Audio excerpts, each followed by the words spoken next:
What is this mysterious animal? It appears in the local traditions of Odisha, especially in their retellings of certain ancient Indian epics, the temple art, the folk narratives. And in many ways, the tagline that Odisha, India's best kept secret, fits in many ways, not just one.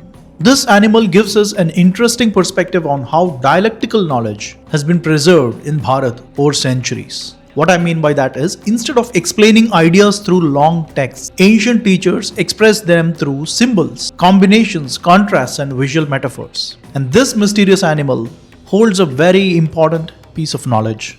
This mysterious animal is called Nava Gunjara, literally means 9 parts combined. It is a composite mythical creature made by fusing the features of 9 different animals. It is not meant to be a biological or a zoological species, but it's just an idea, an amalgamation designed to convey the meaning through form. In Odisha tradition, Navagunjara is regarded as the special manifestation of Bhagwan Sri Krishna, kind of an avatar of sorts.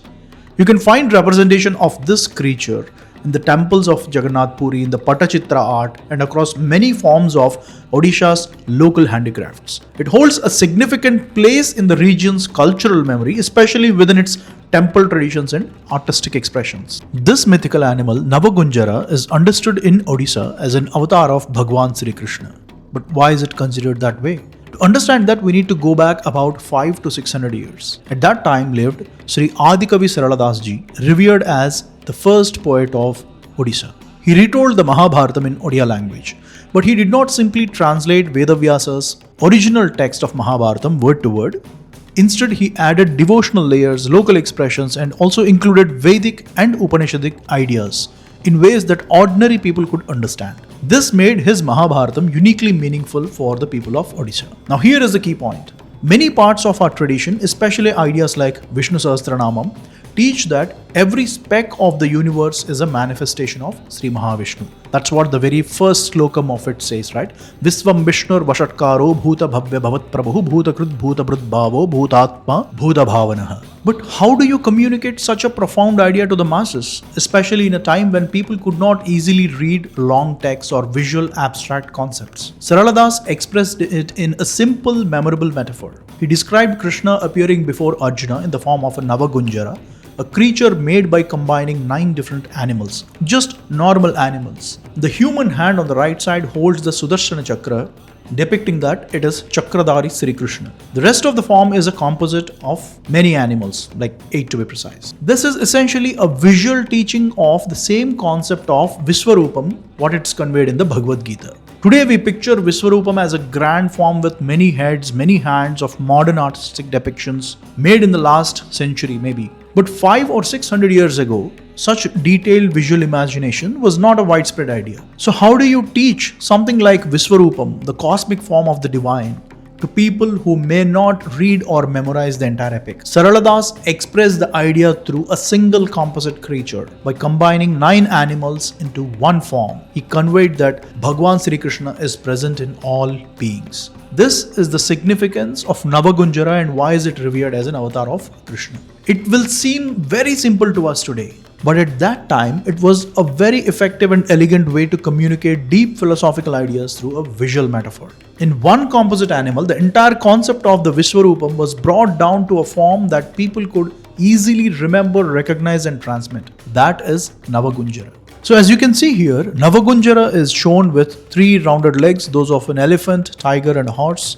The 4th limb is a raised human arm, which is the arm of Bhagwan Sri Krishna, holding the Sudarshana Chakra.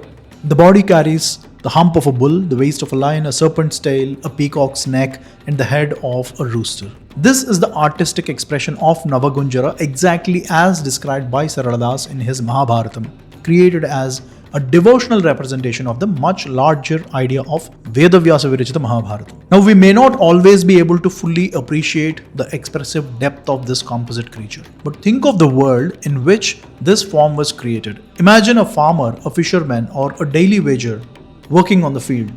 People whose primary focus was survival, food, shelter, livelihood, safety, etc. They did not have the time or ability to memorize lengthy slokas or grasp the abstract philosophical ideas of Parabrahman and all that. Yet, the devotion still need to be accessible.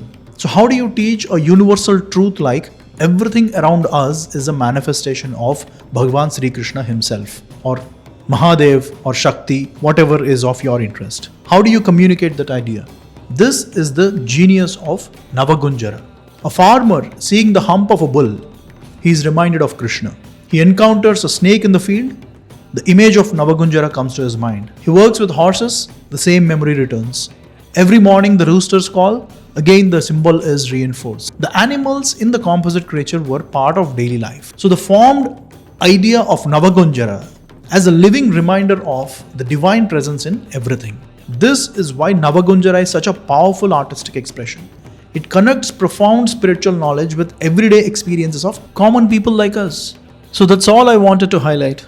This remarkable way in which Sarala ji used a simple, remarkable composite creature to communicate the vast idea of Vishwarupam from Bhagavad Gita, and by extension, the entire philosophical depth of Vedas and Upanishads, that every speck of this world is the manifestation of that supreme consciousness. All of that distilled into one symbolic form of Navagunjara as an avatar of Bhagavan Sri Krishna, blessing Arjuna in the Odia Mahabharata. Now that you know this background, we can move forward to another topic, which is a very big misconception, a false narrative, and a hoax that the heart of Bhagavan Sri Krishna is still being preserved as a Brahmapadartha in Puri. So that's where I will pause this section on Navagunjara.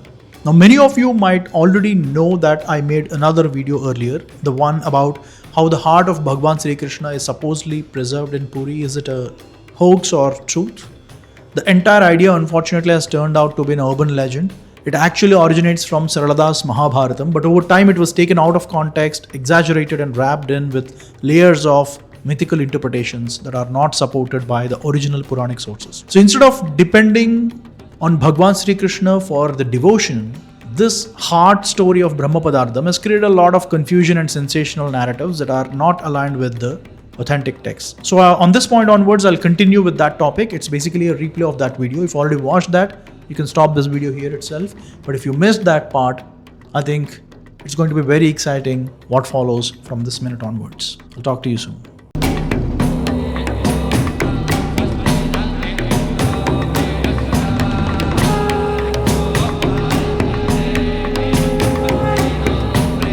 One of the most powerful spiritual centers of Hinduism in Bharat is Puri, one of the sacred Moksha Puris.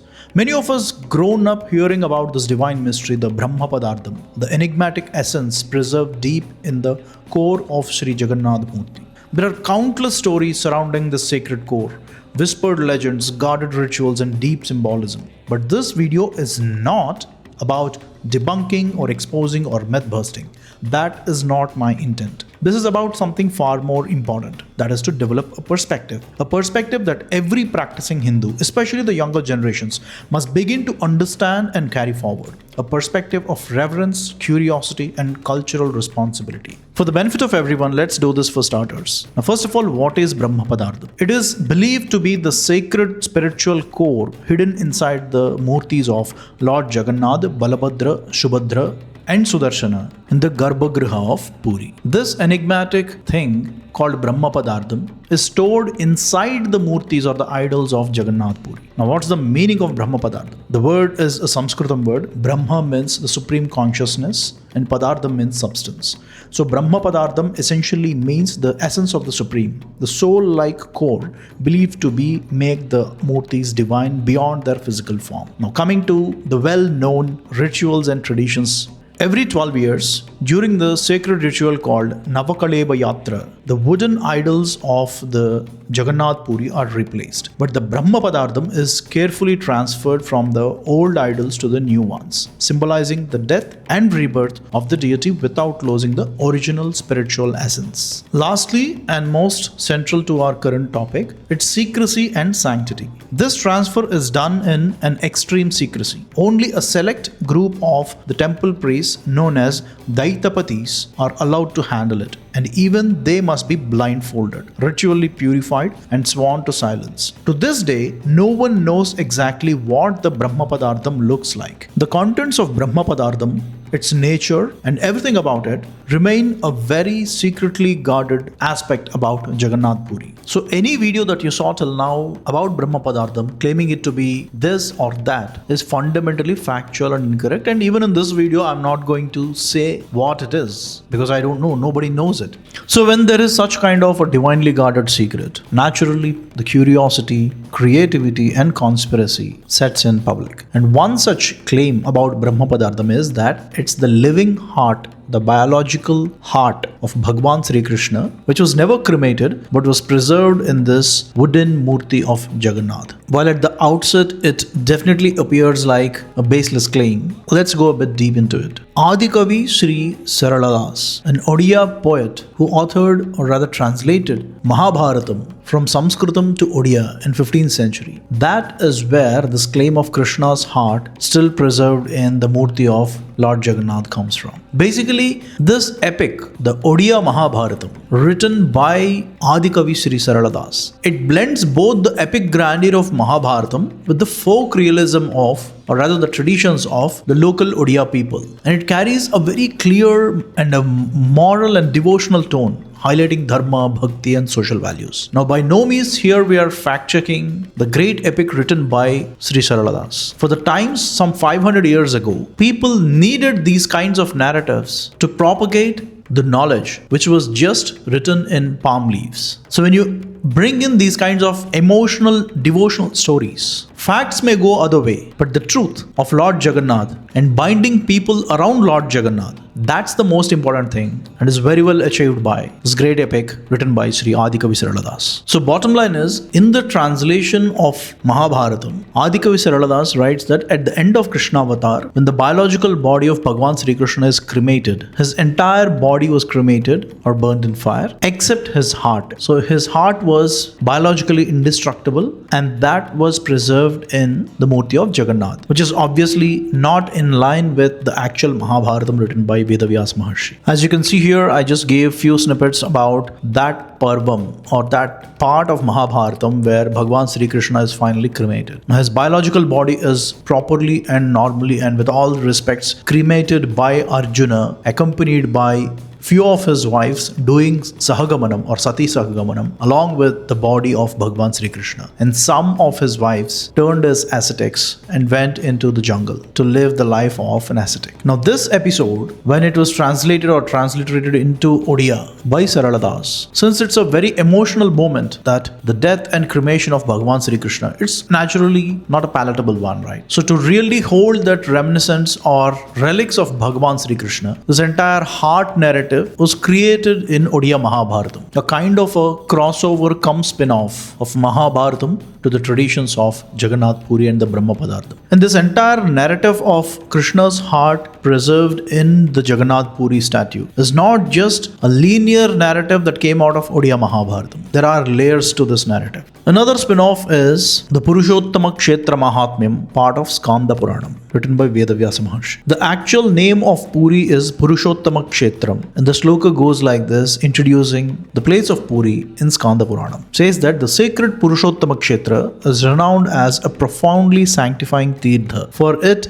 is there that the Lord of Shri, which is Jagannath, dwells in the form of a wooden idol, manifesting his divine presence but like a human being. Here two important operative words. One is the wooden idol. So the tradition of Jagannath, most of us might not be aware of it, but the tradition of Jagannath predates Bhagwan Sri Krishna. It has been there even before the Krishna avatar also. Back then it was called as Neela Madhava. And then the second operative word is human being. Why is the metaphor given to Bhagwan as human being here? Because this tradition of Navakarlebara, that is replacing the wooden idols every 12 years. In fact, everything that is followed in Puri temple today comes from Skanda Puranam. So this is the oldest and most authentic source of information about Puri, that is Skanda Puranam. So now getting to the crux of the entire narrative about Bhagwan Sri Krishna's heart in Puri Jagannath, these three lines is the origin of this misunderstanding. Vishnoho kalevare tasmin kshetre purushottame antarvedi mahapunya Vishnor hrudaya sannibha tasyaha samrakshanayaham sthapite vishnunashtada. We'll get to the translation in a minute, but just observe the words that I highlighted in white. Vishnoho kalevare, which means the body of Vishnu. The second word is Sri Purushottame, which is Sri Purushottama Kshetra means Puri in short. So the body of Vishnu in Purushottama Kshetra. And the second line you see, Vishnor hrudaya sannibha, the heart of Vishnu. So the biological body of Vishnu, we're talking about Puri, and then we're talking about the heart of Vishnu. It is very relatable or reinforcing the narrative given by Sarala Das that at the end of Krishna avatar, the heart of Krishna or Vishnu is preserved in the Jagannath Puri. So this slokam is basically misunderstood. The words of Mahadev while he was speaking these as part of Skanda Puranam means something else. We'll see what it exactly means. Lord Shiva narrating the greatness and sanctity of the place called Purushottama Kshetra or Puri. He says that the entire Purushottama Kshetra is like the body of Vishnu. Vishnoho kalevare tasmin kshetre purushottame.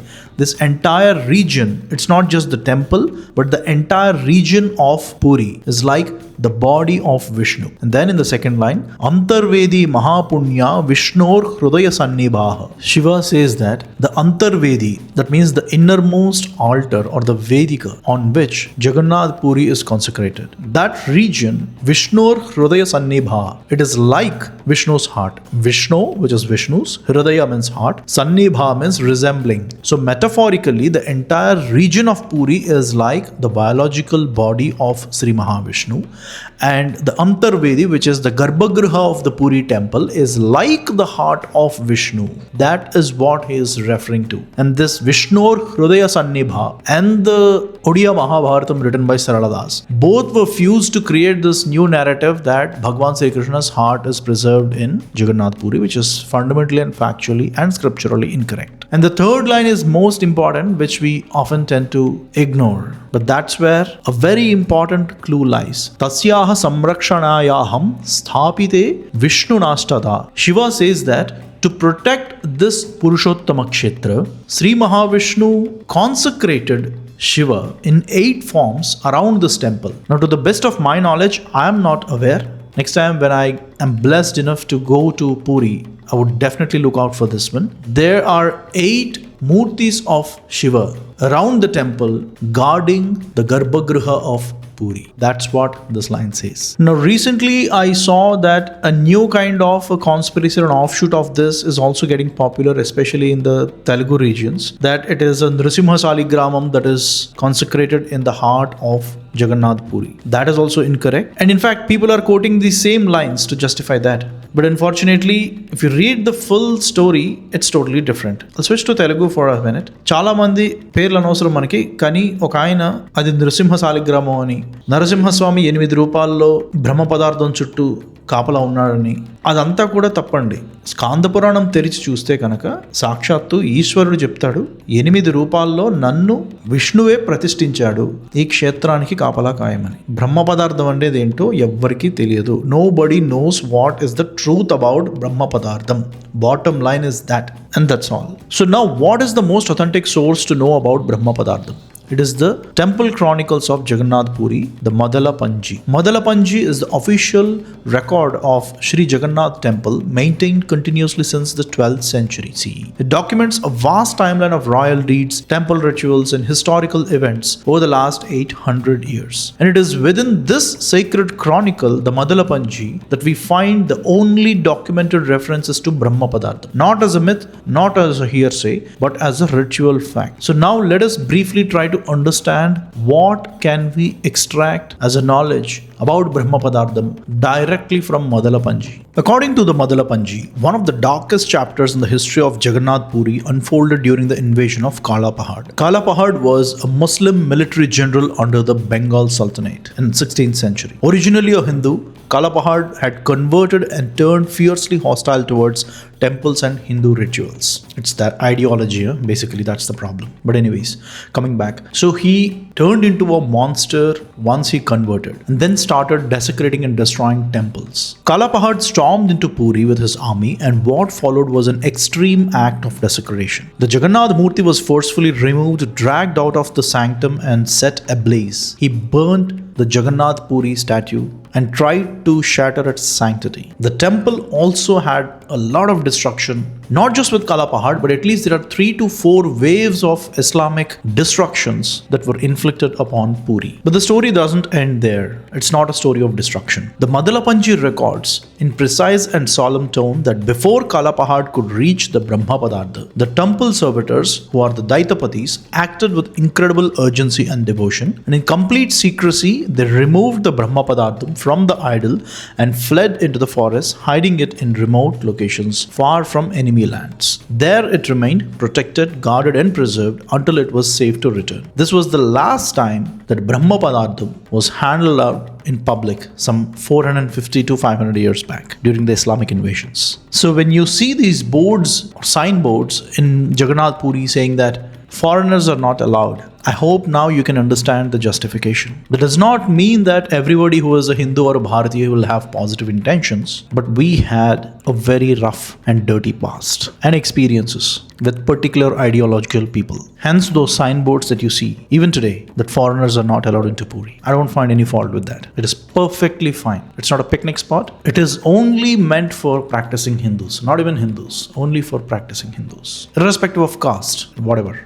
But this is a very heart-wrenching story, but the main thing is Brahmapadartha was protected even during such kind of extreme nightmarish situations back then. So Brahmapadartha is definitely not the biological heart of Bhagavan Sri Krishna, but naturally all of us have that curiosity as to what it is. People give their own explanations that could be some sort of a Nrasimha Saligramam or I don't know what. There are a lot of conspiracy theories around it. It could be anybody's guess, but taking it a bit more practically and what it could possibly be, taking a balanced approach, this is what my personal view. Now, I could be completely wrong, but this is my personal view. Whenever there is a pratishtha of a murti happens, according to the Shastras, there is always a yantra, which is a copper plate inscribed with some mantras and some triangles and circles. It's called as a yantra. Hope you have seen that. Take a look at this murti of Hanuman, which was consecrated in my village. The leftmost part is when the puja is being performed before the pratishtha. And at the feet of Hanuman, you see 2 copper plates. They are called as yantras. And whenever the yantra pratishtha or prana pratishtha happens for any devata murti, this yantra need to be laid at the foundation of that murti, and on top of this yantra, the murti would be consecrated. Now, this has been the tradition. Any temple you will find this copper plate at the base of the murti. Now, if the murti is fixed and would never be changed, then it obviously makes sense to have this yantra permanently laid at or under the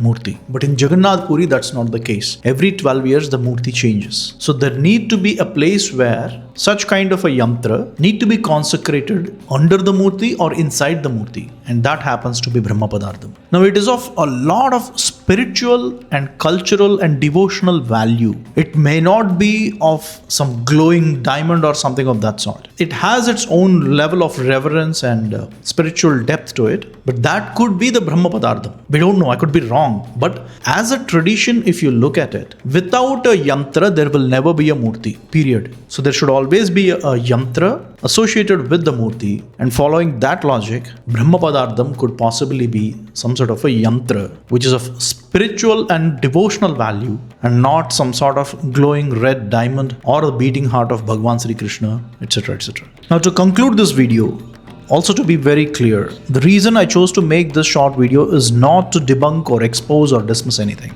That's not the point. Lately, there has been a growing fascination, not bhakti, but fascination around Jagannath Puri. Videos and posts go viral talking about how the flag flies against the wind or how Krishna's heart beats inside the deity. These magical narratives capture attention, but they risk overshadowing something far more profound. We are talking about a sacred tradition where millions gather for Rath Yatra, transcending caste, creed, and gender. We were talking about the legacy of Nilamadhava, a tribal form of Vishnu that predates Bhagavan Sri Krishna, which eventually gave birth to this living Mokshapuri. For countless families in Odisha, Jagannath is not just a god, He is part of the family. He is a family member, or rather the head of the family, if I might add. The level of devotion, that rooted love for the divine, must be the foundation, not just viral theories or miracle chasing. Think of the hardship. Centuries of invasion, the temple burned, idols reduced to ashes. Kala Pahad tried to destroy the very idea of Jagannath, but the faith didn't just survive, it grew stronger. It stood upon every single time it was pushed down. That resilience, that is dharma. So let's not stop at marveling at the temple. Let's go deeper. Let's hold on to the essence of Jagannath, not for his miracles, but for moksha. That's my perspective. You may have yours, which I respect completely. But this is what I believe needs to be carried forward. The resilience for dharma. And as always, thanks for watching. Jai Jagannath.